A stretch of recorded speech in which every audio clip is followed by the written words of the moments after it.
Topic लिखिए properties of charge.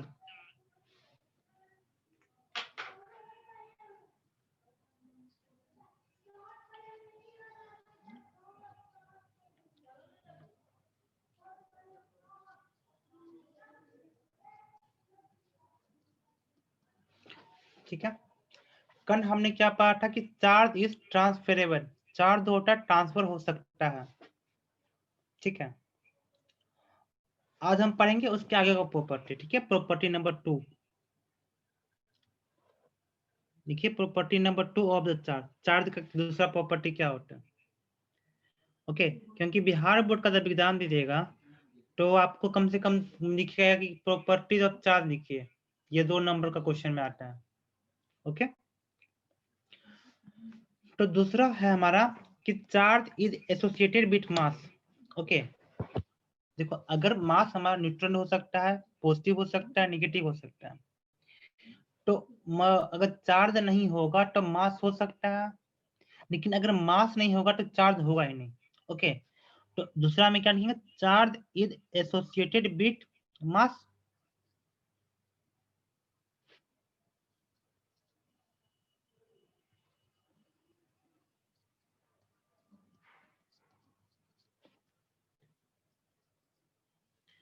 Charge होता है मास के साथ, इसका एसोसिएशन है।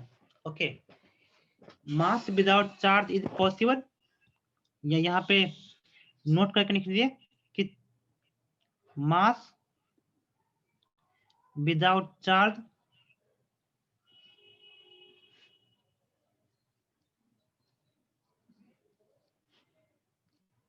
is possible, but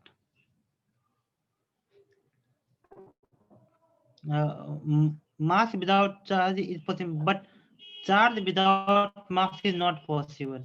Okay, charge without mass is not possible.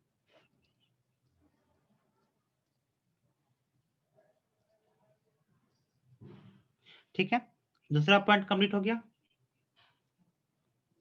Conservation of charge. Okay, कल हमने पढ़ा था चार्ज इज ट्रांसफरेबल, तो चार्ज इज ट्रांसफरेबल के अंतर्गत हमने कंजर्वेशन ऑफ चार्ज पढ़ा था। तो चार्ज हमेशा कंजर्व होता है, charge can not be created not be destroyed. Okay, तो थर्ड पॉइंट में क्या लिखिएगा? Conservation of charge.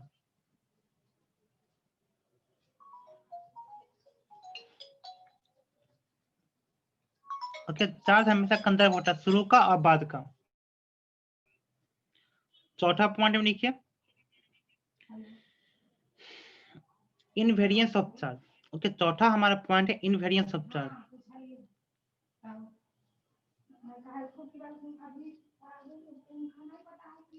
Invariance of charge का मतलब क्या होता है ना, कि चार्ज होता है velocity of charge is independent of the other charge. Okay, एक चार्ज का वेलोसिटी जो होगा दूसरे चार्ज के वेलोसिटी से डिपेंड नहीं करता। ओके, हम क्या लिखेंगे कि velocity of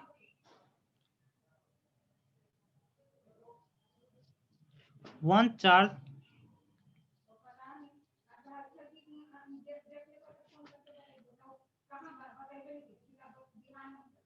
is independent of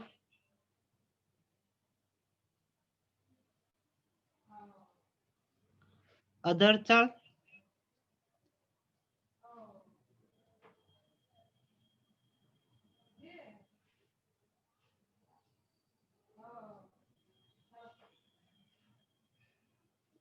okay, 4 point हो गया। ओके, 5वां पॉइंट में आते हैं।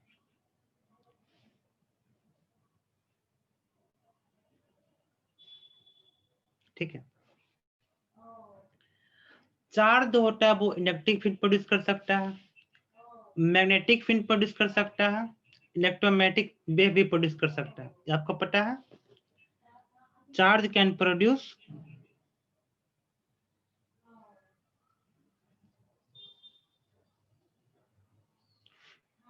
Electric field.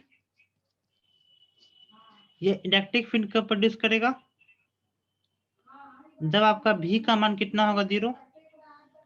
ये क्या प्रोड्यूस कर सकता है? Magnetic field.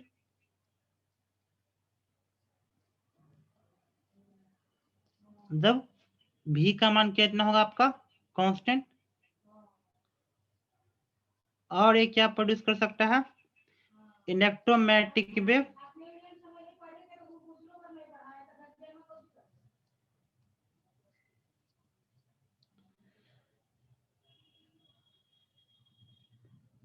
जब V का मान क्या होगा, नॉट कांस्टेंट।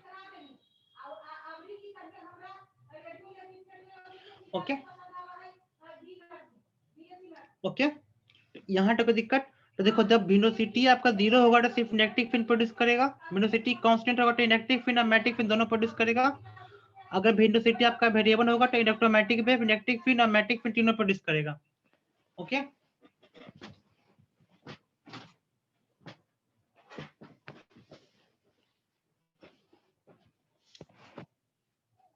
आगे बढ़ते हैं।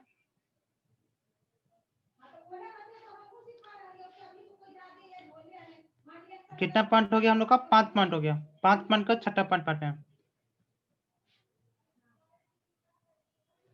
ओके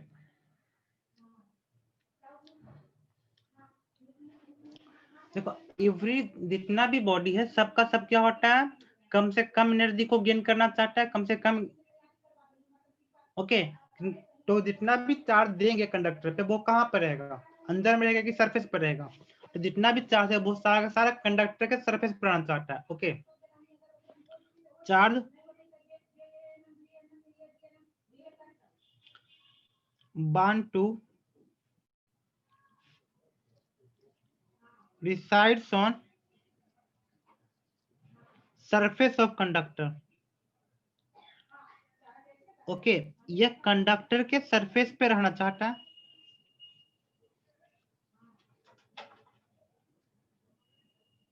ओके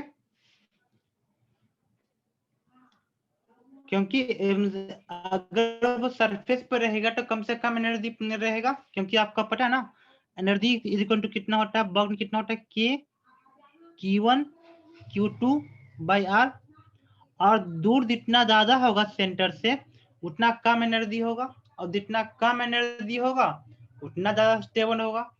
ओके इसने जितना भी चार्ज हटा है वो चाहता है कि हम सरफेस पर हैं। Okay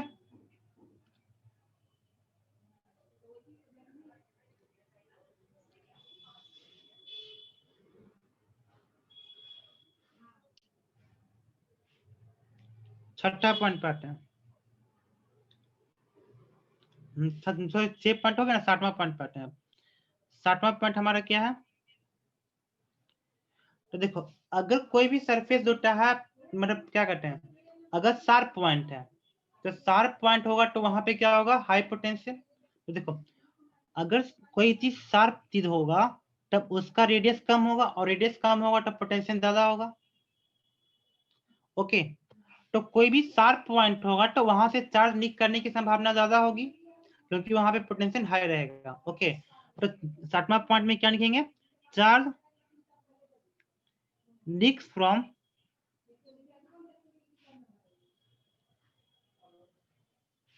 sharp point.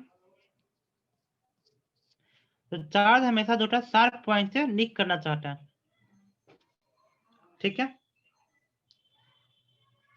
और 8वां सबसे इंपॉर्टेंट पॉइंट है, उसको बोलते हैं क्वांटाइजेशन ऑफ चार्ज। ठीक है तो यह बहुत इंपॉर्टेंट है, Q is equal to n e. Okay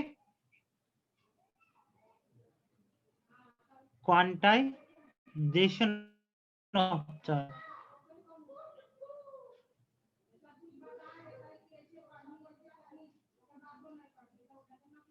okay quantization of charge क्या मतलब, Q is equal to n e, मतलब कि चार्ज जब भी होगा क्या होगा, n मल्टीपल ऑफ E होगा।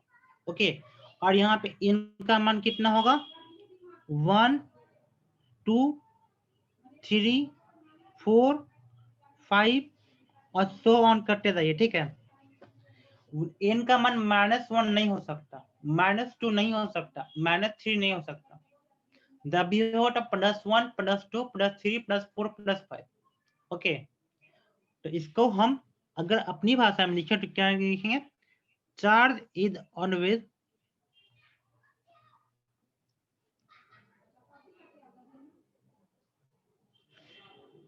n मल्टीपल ऑफ E, ये हमेशा क्या होगा, E का हमेशा n मल्टीपल होगा। ओके, यहाँ तो कोई दिक्कत, आगे बढ़े।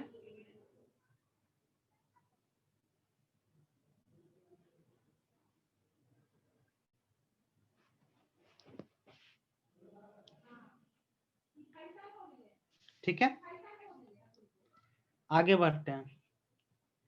चार्जिंग ऑफ ए बॉडी, हमने प्रॉपर्टी ऑफ चार्ज के बारे में पूरा जानकारी प्राप्त कर लिया। अब नेक्स्ट पॉइंट में क्या लिखिए, charging of a body, body को चार्ज कैसे कर सकते हैं।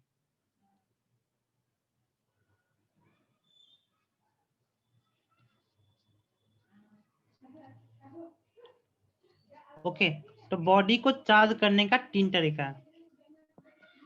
ठीक है, सबसे पहला है वो रबिंग, मतलब कर किसी को रगड़िएगा तो चार्ज होगा, एक पॉजिटिव चार्ज होगा तो एक नेगेटिव चार्ज होगा। ओके, तो हमारा जो सबसे फर्स्ट प्रॉपर्टी है उसको क्या बोलते हैं, रबिंग। हम लोग रबिंग से चार्ज कर सकते हैं। दूसरा तरीका क्या है हमारा, इलेक्ट्रोस्टैटिक इंडक्शन।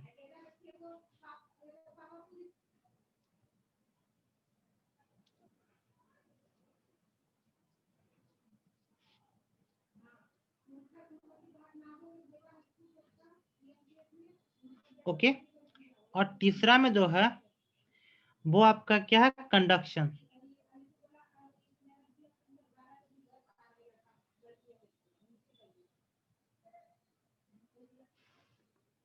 ठीक है,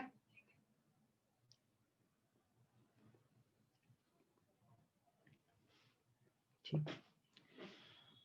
तब देखो रबिंग करने से क्या होगा, एक पॉजिटिव चार्ज होगा तो एक नेगेटिव चार्ज होगा। एनसीईआरटी में बहुत सारा एग्जांपल दिया हुआ है।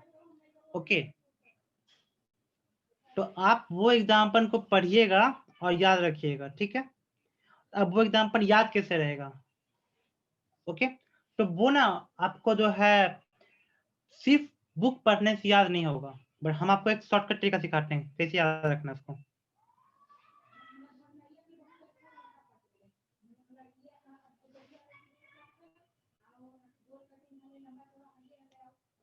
एक मिनट,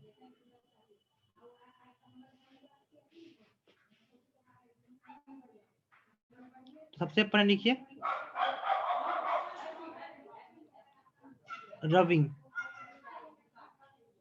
ओके, अब इसको याद कैसे रखना है, एक minute.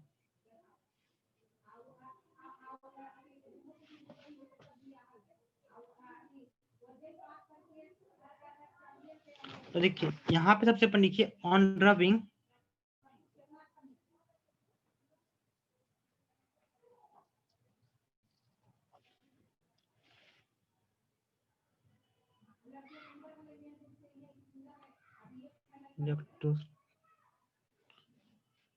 one body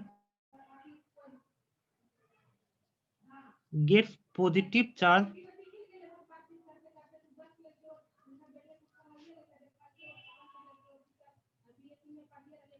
and another body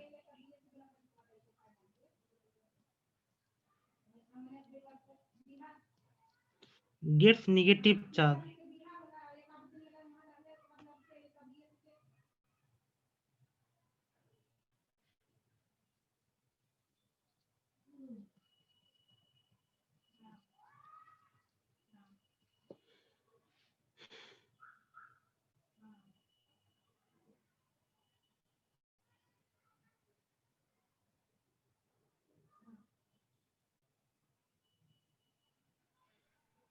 मिल गया।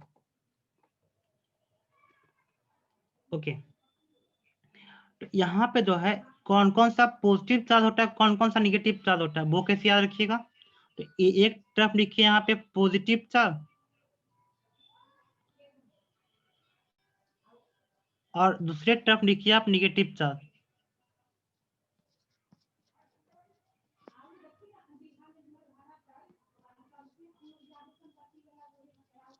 ओके, तो जो पॉजिटिव चार्ज का होता है वो कौन सा होता है आपका?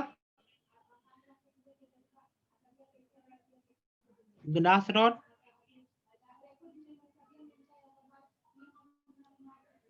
दूसरा होगा ऊनन क्लॉथ, तीसरा में लिखिए ड्राई हेयर,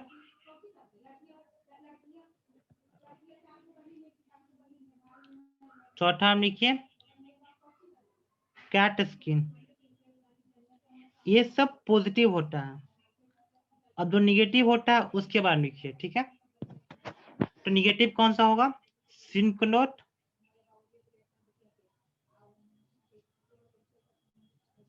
बी ऑप्शन लिखिए रबर शू,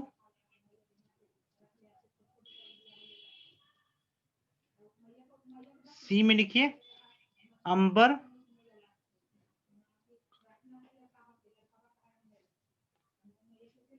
प्लास्टिक ऑब्जेक्ट, तो प्लास्टिक ऑब्जेक्ट में क्या हो सकता है? कॉम और इबोनाइट रॉड।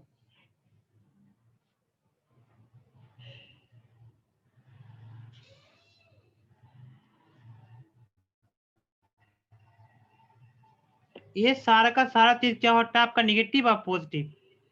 तो यहां से आपको निगेटिव और पॉजिटिव याद हो जाएगा।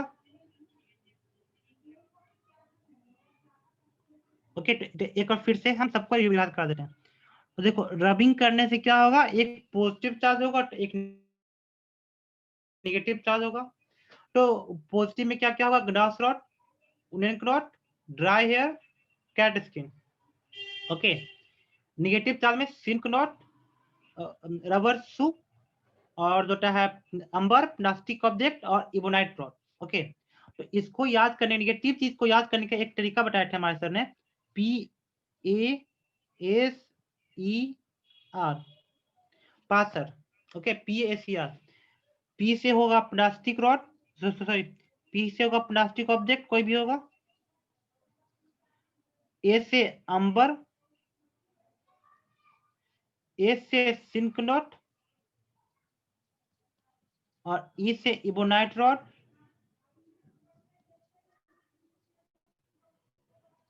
और आर से रबर, कोई भी रबर का ऑब्जेक्ट। ठीक है, तो ये हुआ नेगेटिव ऑब्जेक्ट को याद रखने का तरीका। Passer, passer is the mnemonics of the negative object. अब एनसीईआरटी पढ़िएगा तो उसमें बहुत सा एग्जांपल दिया हुआ है कि आपको इससे रगड़िएगा, इससे रब कीजिएगा तो ये पॉजिटिव हो जाएगा, ये नेगेटिव हो जाएगा, ये नेगेटिव हो जाएगा, ये पॉजिटिव हो जाएगा। ओके, तो वो आप पढ़ लीजिएगा एनसीईआरटी में, क्योंकि एनसीईआरटी का एक अलग ही है। ओके, एनसीईआरटी को भी पढ़ना है ऐसा बात नहीं है, तो सब कुछ हम पढ़ाएं जरूरी नहीं है, लेकिन हाँ ये याद करने का तरीका है, positive object and negative object. Okay, यहाँ तक कोई दिक्कत? क्या आपने पॉजिटिव ऑब्जेक्ट और नेगेटिव ऑब्जेक्ट के बारे में पढ़ लिया? दूसरा हमारा मेथड है वो कौन सा हमारा? Induction. Okay, induction is the second method of the charging of a body. तो दूसरा मेथड लिखिए electrostatic induction.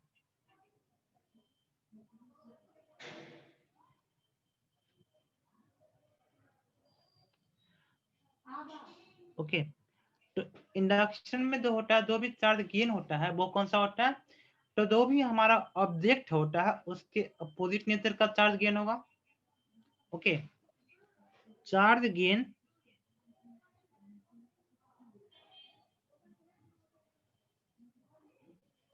in electrostatic induction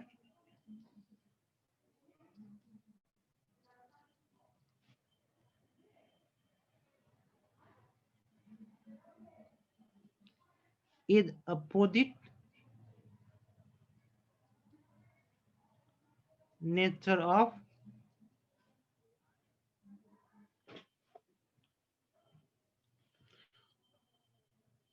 charged object।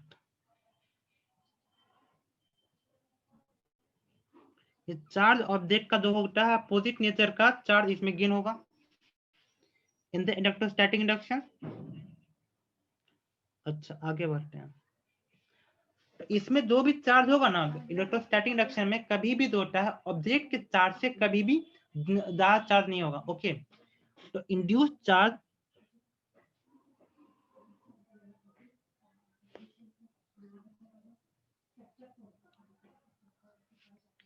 may be equal or less than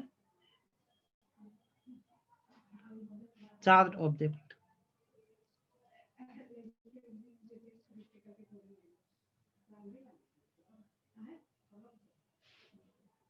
okay, और जो भी चार्ज जो इंड्यूस्ड होता है क्यू डैश, क्या हमारा Q dash is equal to जो है हमारा फॉर्मूला कहता है माइनस क्यू 1 माइनस 1/k।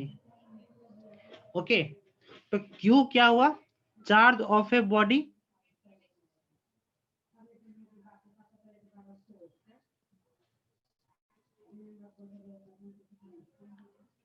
और क्यू डैश जो है हमारा क्या है, इंड्यूस्ड चार्ज।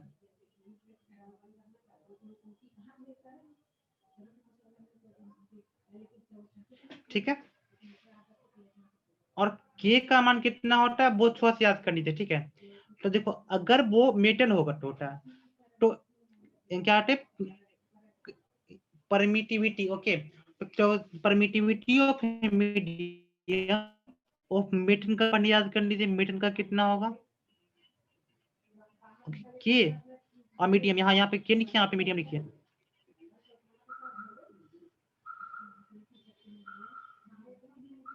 ओके, तो अगर मेटल होगा तो मेटल का जो होता है के का मान कितना होता है इन्फिनिटी, और जो एयर होता है उसका के का मान कितना होता है आपका 1। ओके, ये दो चीजों कम से कम याद रखिएगा। अब एक वाटर का दो काटा याद रखने के लिए, वाटर का कितना होता है 80, और किसी का याद रहे चाहे ना रहे, ये 3 चीज का याद रहना चाहिए, वाटर का, एयर का, और मेटन का। तो देखो, तो मेटन में अगर यहाँ पे फीट पुट करेंगे, अगर मेटन कहते हैं यहाँ पे, तो इस फॉर्मूला में अगर के का मान इन्फिनिटी पुट करेंगे तो क्यू डैश का मान कितना होगा माइनस क्यू 1 माइनस 1/इन्फिनिटी कितना होगा 0, तो आपका मान कितना हो जाएगा। तो in the case of metal Q dash का मान कितना होगा माइनस क्यू। ओके, तो चार्ज जितना हमारा चार्ज बॉडी होगा उतना ही हमारा इंड्यूस चार्ज होगा, लेकिन अपोजिट सेंस में होगा। ओके, तो देखिए हाउ टू इंडक्शन का प्रोसेस क्या है वो सीखिए। ठीक है, तो देखिए ये हुआ हमारा कोई भी अनचार्ज बॉडी। ठीक है, ये हमारा अनचार्ज है। ओके, तो कभी भी अगर यह बॉडी अनचार्ज है तो इंडक्शन में भी जो होगा net net charge on a body कितना होगा 0। यहाँ पे क्यू नेट हमारा कितना है 0 है, तो इंडक्शन में भी जो हमारा क्यू नेट होगा वो कितना होगा 0 होने वाला है, क्योंकि charge can not be created not be destroyed. अच्छा, यहाँ पे हमने क्या किया, यहाँ पे हमने एक पॉजिटिव रॉड रखा। ठीक है, ये पॉजिटिव रॉड को लाया। ओके, तो पॉजिटिव रॉड क्या करेगा, निगेटिव को अट्रैक्ट करेगा, पॉजिटिव को रिपेल करेगा। ओके, तो ये जितना भी निगेटिव चीज है वो सबको ये क्या किया अट्रैक्ट कर लिया, और जितना भी पॉजिटिव चीज है वो सबको क्या किया रिपेल कर दिया। ठीक है, अच्छा हम पॉजिटिव की जगह पे निगेटिव लाते हैं। ओके, तो अगर हम यहाँ पे निगेटिव रॉड लाएंगे तो यहाँ पे क्या होने वाला है, तो निगेटिव रॉड क्या करेगा पॉजिटिव को अट्रैक्ट करेगा, और निगेटिव को क्या करेगा वो रिपेल करेगा। ओके, तो देखो यहाँ पे जो क्यू नेट होगा वो कितना होगा, जितना ही पॉजिटिव यहाँ पे होगा उतना निगेटिव यहाँ पे भी होगा, तो क्यू नेट यहाँ पे भी 0 और क्यू नेट यहाँ पे भी 0। ओके, जितना निगेटिव होगा यहाँ पे उतना पॉजिटिव होगा, यहाँ पे भी क्यू नेट आपका 0 होने वाला है। अब इसको क्या कर दीजिए अर्थिंग कर दीजिए। ठीक है, तो थर्ड प्रोसेस क्या है, दोनों का अर्थिंग कर दीजिए।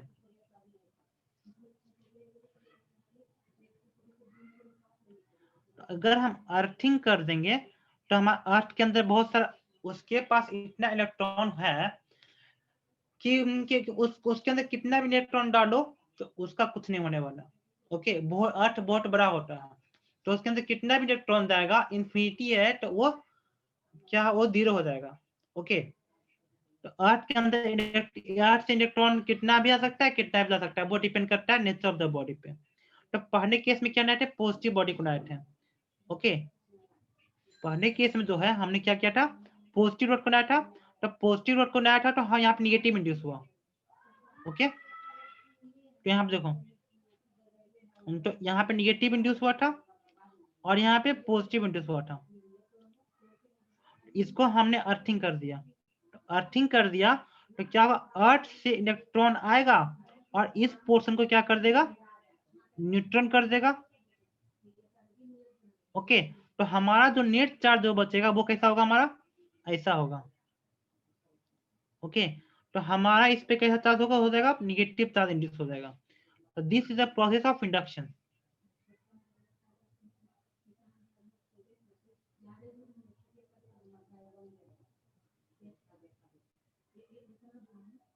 ओके, और जो ये हमारा जो केस है, यहाँ पे निगेटिव रॉड कनेक्ट है, तो निगेटिव रॉड कनेक्ट उसके बाद यहाँ पे अर्थिंग करेंगे तो यहाँ पे क्या होगा,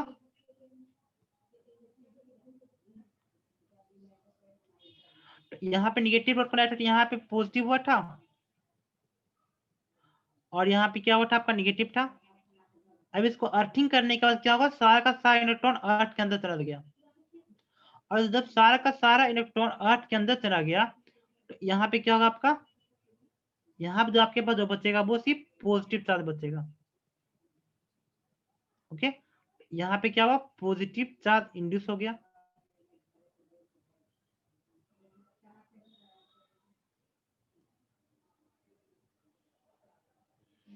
यहाँ तक कोई दिक्कत?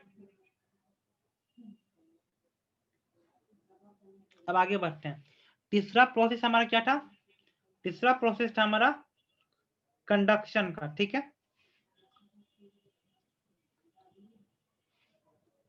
Third process of the charging, जिसको बोलते हैं कंडक्शन। तो कल हमने पढ़ा ट्रांसफरेबल ऑफ चार्ज। ओके, तो वो क्या, कंडक्टर का ही पढ़ा था। तो इसमें क्या होता है कि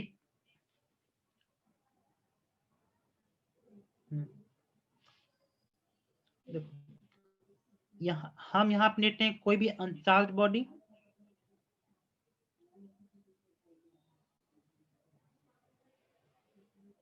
और यहाँ पे हमारा कोई भी एक चार्ज बॉडी।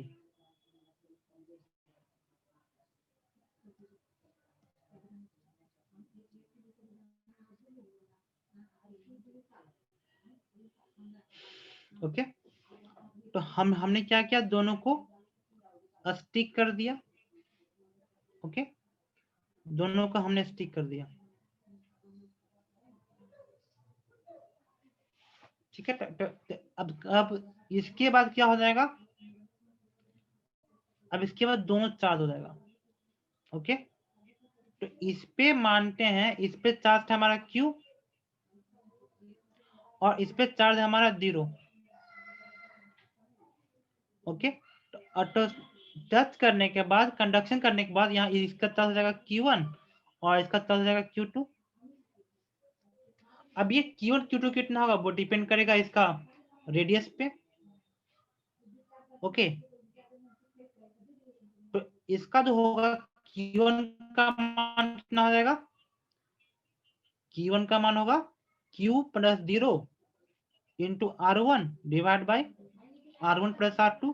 कंपेरेटर कैसे होगा, और जो यहाँ पे Q2 का मान होगा वो कितना होगा हमारा, Q plus 0 R2 divide by R1 plus R2।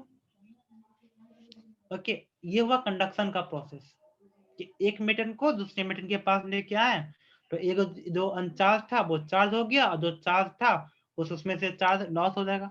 Okay, तो यहाँ पे भी कंडक्शन में कभी बराबर चार्ज नहीं होगा, कभी भी जब भी चार्ज होगा वो हमेशा कम होगा। इंडक्शन में बराबर बराबर या इक्वल बराबर कम होता तो कभी हो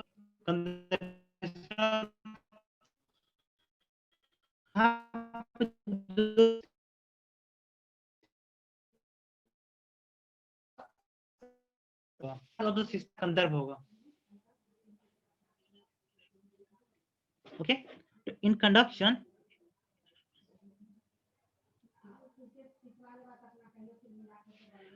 total charge of system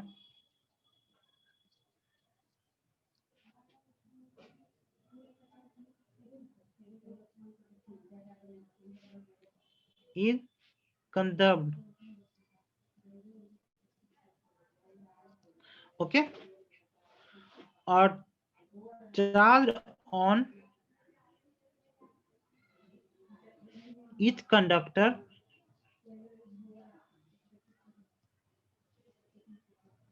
after conduction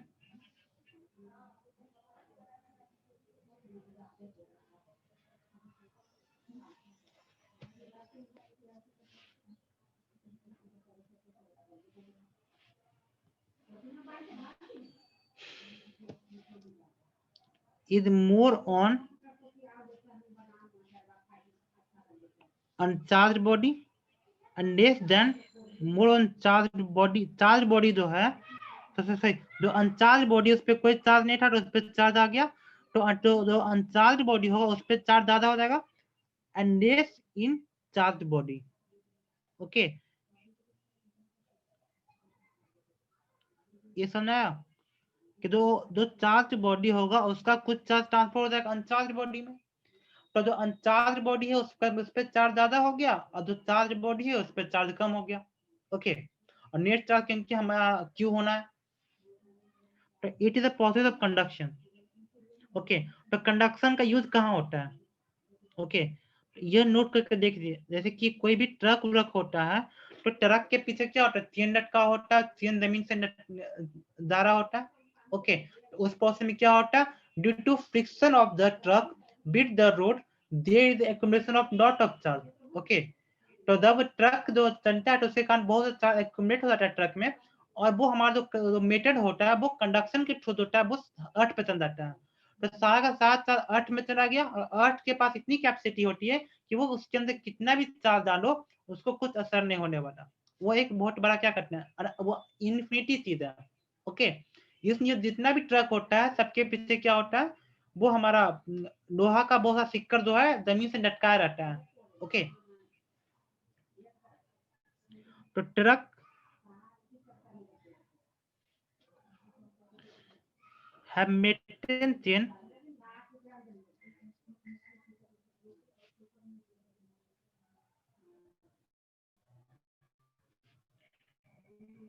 thing the ground।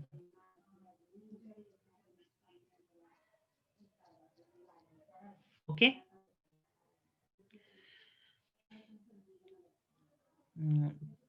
To यहाँ पे for decays of for charge from truck, so truck will not explode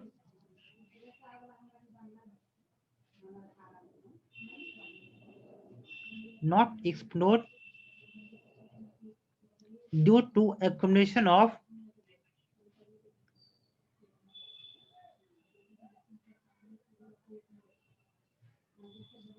charge during friction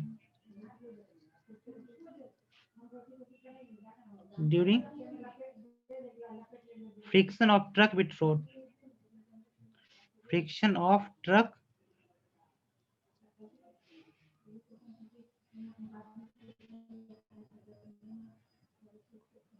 with road। तो इससे जो है हमारा चार्ज का जो है एक अध्याय का खत्म हो गया। ठीक है, अब आप इसका सारा क्वेश्चन इसमें बना सकते हैं।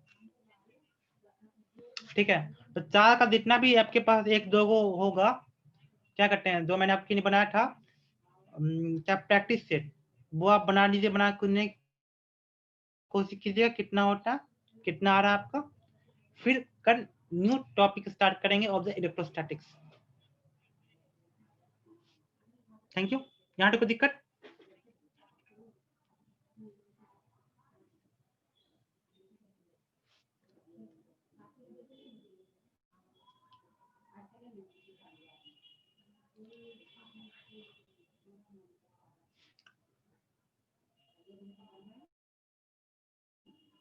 कोई दिक्कत नहीं आता?